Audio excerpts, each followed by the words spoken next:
In today's video, we are going to cover how to apply a customer credit in QuickBooks Online. To apply a customer credit, you will first create a credit memo, then use the Receive Payment screen to connect that credit to an unpaid invoice. This keeps the customer record accurate and updates the balance that is still due. Start by selecting the plus Create button in QuickBooks Online. From the menu that opens, choose Credit Memo. This opens the form where you can enter the credit for the customer. Select the correct customer from the customer field, then enter the credit amount based on the adjustment you need to record. Review the form before saving so the credit is tied to the right customer account, since the credit will only be available when you apply it to transactions for that same customer. When the information is in place, click Save and Close. Once the credit memo has been saved, go back to the plus Create button again. This time, select Receive Payment.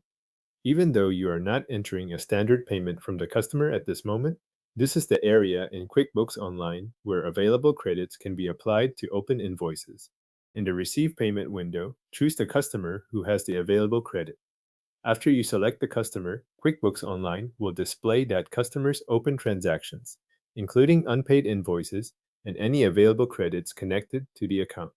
Make sure you are working under the same customer profile that was used on the credit memo. If a different customer is selected here, the credit you just created will not appear. Next, find the unpaid invoice that should receive the credit and select it. Then look for the credit section on the same screen. In that section, select the available customer credit. QuickBooks Online will apply the credit against the invoice amount. At this point, pause and verify the remaining balance. If the credit fully covers the invoice, the balance due should reflect that. If the credit only covers part of the invoice, the remaining amount will still show as due after the credit is applied.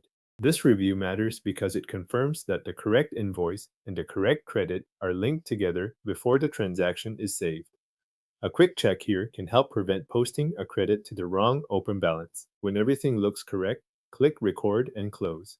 That saves the transaction and applies the customer credit to the selected invoice in your QuickBooks Online account. The customer credit has now been applied to the unpaid invoice in QuickBooks Online.